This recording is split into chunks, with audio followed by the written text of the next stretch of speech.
Guárdame la noche por tu vientre y la luna en el costado, y tu lengua que no miente, y el sabor dulce de la locura de la... Ya les venimos contando que vienen semanas muy complicadas. Los números de positivos siguen aumentando en nuestro país.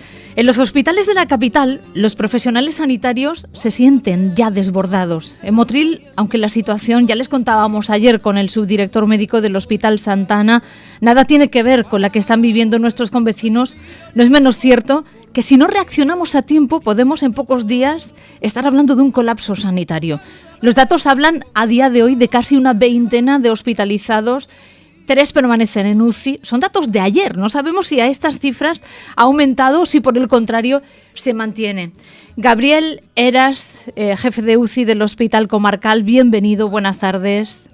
Hola, buenas tardes, ¿qué tal? Aunque estos son los datos de hospitalización, los positivos aumentan cada día y eso es lo preocupante, ¿no? Se ha multiplicado el número de urgencias, de test y también de positivos. Así es, bueno, es lo esperable en una pandemia, estamos inmersos en la segunda ola y bueno, pues todo el mundo se tiene que cuidar, todo el mundo nos tiene que ayudar en los hospitales a controlar pues eso, ese exceso de pacientes que necesitan ingreso tanto en el hospital como en cuidados intensivos. ¿De ayer a hoy ha cambiado mucho el número de hospitalizaciones? No, ahora mismo en el hospital hay, pues eso, 19 pacientes ingresados y seguimos con 3 pacientes en la unidad de cuidados intensivos. Lo que llama la atención, las edades de las personas que ingresan en UCI en esta segunda ola de la pandemia. Bueno, la realidad es que efectivamente ahora están ingresando, a diferencia de la primera hora, pues pacientes más jóvenes.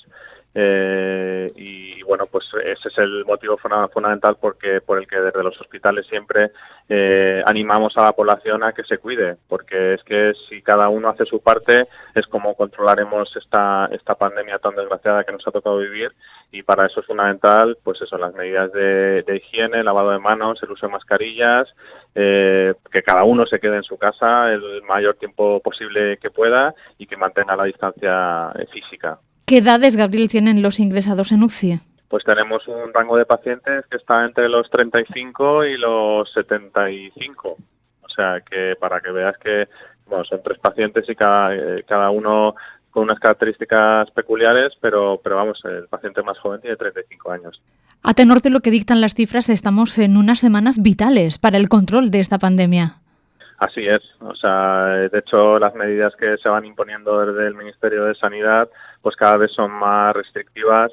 Está claro que nadie queremos que se liberte, o sea, que se coarten nuestras libertades, pero es que si no somos capaces entre todos de cortar esta hemorragia de pacientes que tienen que ingresar en los hospitales, pues difícilmente podemos los sanitarios hacer mucho más de lo que podemos, porque el personal es el que es, los huecos son los que son, y lo que no queremos es, pues eso, tener que llegar a lo que ocurrió en la primera ola y que luego se discuta si los pacientes ingresan o no ingresan, si hay respiradores o no respiradores para todos, ¿no? Y es fundamental que la población nos ayude y haga su parte. Gabriela, a diferencia del inicio de la pandemia, los profesionales teníais que salvar vidas con escasez de recursos, de personal y de conocimientos sobre el virus. ¿Cómo afrontáis esta segunda ola? ¿Cómo está la situación a día de hoy en el Hospital de Motril? Bueno, yo diría que es muy diferente, ¿no? Como bien has dicho, ahora sabemos más cosas, sabemos también muchas cosas que usamos en la primera ola que realmente ahora se ha demostrado científicamente que no funcionaban, y desde luego, en el Hospital de Motril, y yo además que soy el director del proyecto internacional para la humanización de las unidades de cuidados intensivos, no vamos a permitir que nadie se muera solo y no vamos a permitir que las familias se queden fuera, ¿no? Yo creo que tenemos que basar nuestras decisiones más en la ciencia que en el miedo, y eso es lo que vamos a hacer.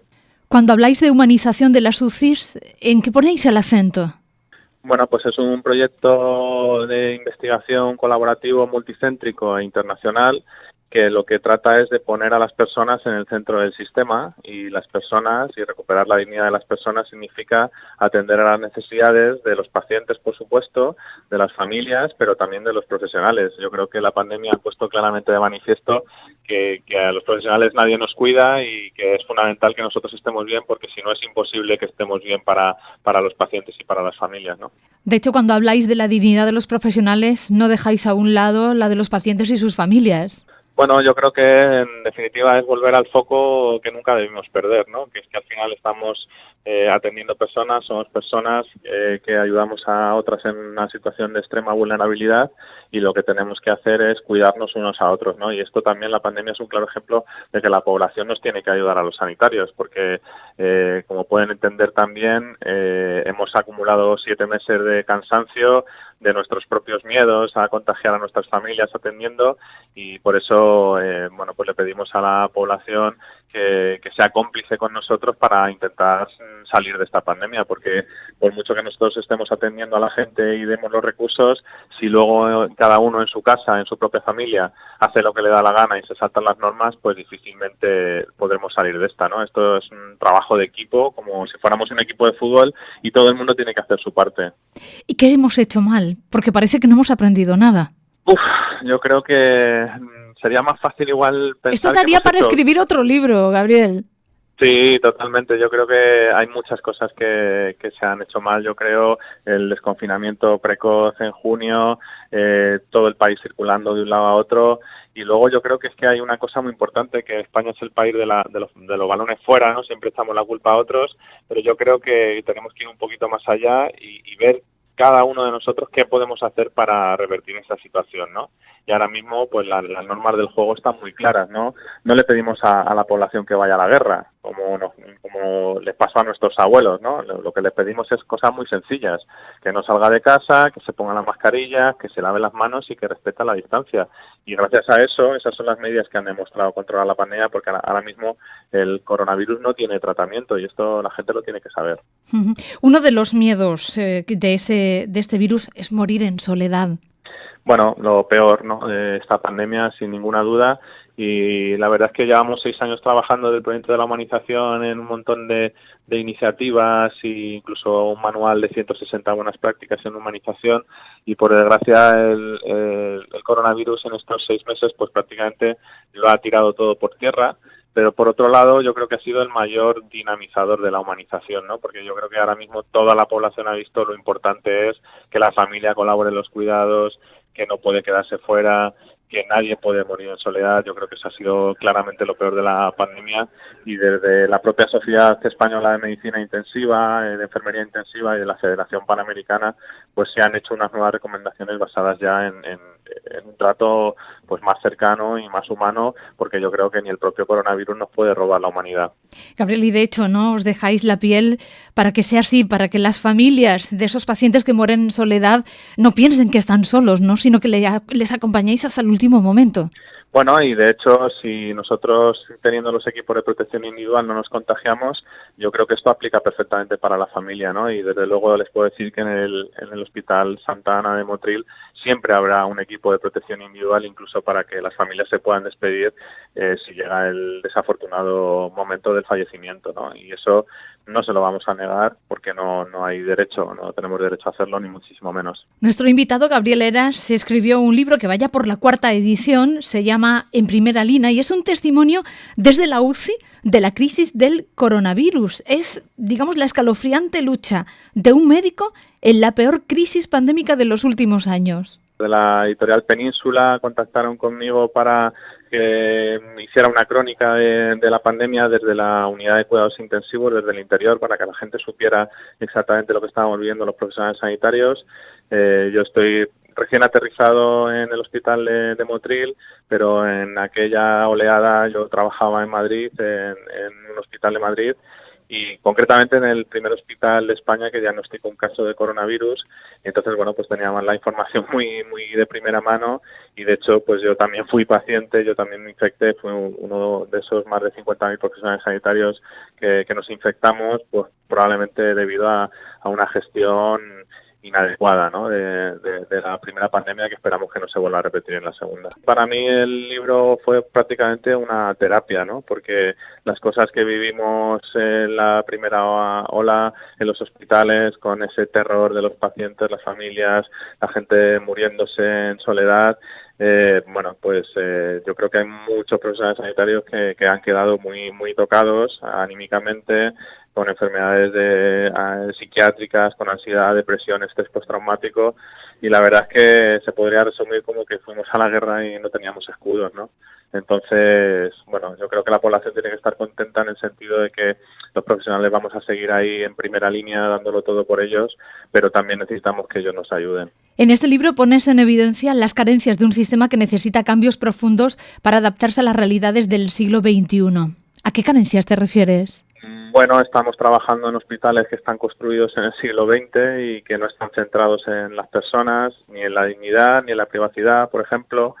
Hay muchas reglas establecidas en los hospitales que no tienen ninguna justificación científica, pues eso, como la prohibición de las visitas. Hay que mejorar mucho la comunicación, hay que asegurar el bienestar de los pacientes, por supuesto, el cuidado del cuidador, la prevención de las secuelas. También se está viendo que los pacientes con coronavirus luego tienen secuelas a largo plazo, que está englobado dentro de lo que se llama síndrome post-UCI. No solo se trata de sobrevivir a la UCI, sino de cómo se sobrevive e intentar devolver a la población a su situación previa, ¿no? Y desde luego el proceso de morir, bueno, eso es yo creo que lo más llamativo, lo que más clara margen de mejora tiene, donde tienen que integrarse los cuidados paliativos, no solo en cuidados intensivos, sino en todo el hospital, ¿no? Hay muchísimo por hacer. Nosotros ya llevábamos diciéndolo estos 6 años y, bueno, pues por desgracia la pandemia ha puesto de manifiesto que nuestro trabajo es esencial en la transformación del sistema hacia un modelo pues centrado en las personas. Los profesionales sanitarios lo que queremos hacer es nuestro trabajo de la mejor manera posible, atender a la población con los mejores recursos técnicos, humanos suficientes y en unos espacios adecuados. Se pone en evidencia algunas de las carencias de nuestro sistema sanitario, pero se ha descubierto que España no tendrá quizá el mejor sistema sanitario, pero sí a los mejores profesionales del mundo. Sí, claramente, vamos, de hecho, no solo nos hemos dejado la piel, sino es que nos hemos dejado la vida, ¿no? Los últimos recuentos de profesionales sanitarios muertos en España por la pandemia pues deben ir en torno a 70 personas y eso pues habla del compromiso que tenemos, ¿no? Con la población. En ese sentido, nosotros vamos a seguir estando ahí, pero también la gente tiene que entender que nos tiene que cuidar a los profesionales sanitarios porque desde luego los que hemos sacado la pandemia adelante en la primera oleada hemos sido nosotros, ¿no? Gabriel, se presentan 2 semanas que son importantísimas para la ciudadanía. Aquí queremos hacer un llamamiento a todos los que nos estén escuchando para que sean responsables. Por supuesto, nos tiene que ayudar la población, concretamente la población del área sur de Granada, a detener este aflujo de pacientes al hospital.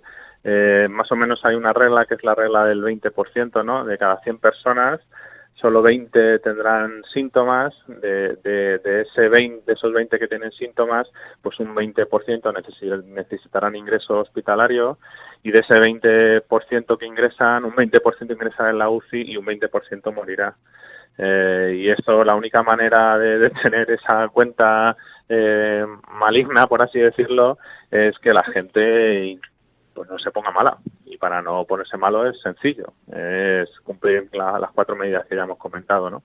Se nos hace muy difícil controlar nuestras relaciones sociales, pero tenemos que intentarlo por el bien de todos. Bueno, yo creo que a nadie nos gusta estar confinados, a nadie nos gusta no salir a las terrazas y tomar unas cervezas. Eso está claro que estamos en esta cultura en este país y es que es lo que nos da la vida, pero ahora mismo la gente tiene que entender que si no cumple las medidas puede morir y puede verse el sistema sanitario colapsado y que no haya recursos sanitarios para todos, ¿no? Entonces, es que nos estamos jugando el partido en esta situación, ¿no? Es que es bueno, pues mantener la vida y que se controle la pandemia lo mejor posible o que empecemos a lamentar pues muchos fallecimientos, ¿no? Entonces, por eso es fundamental y además que los recursos sanitarios son los que son.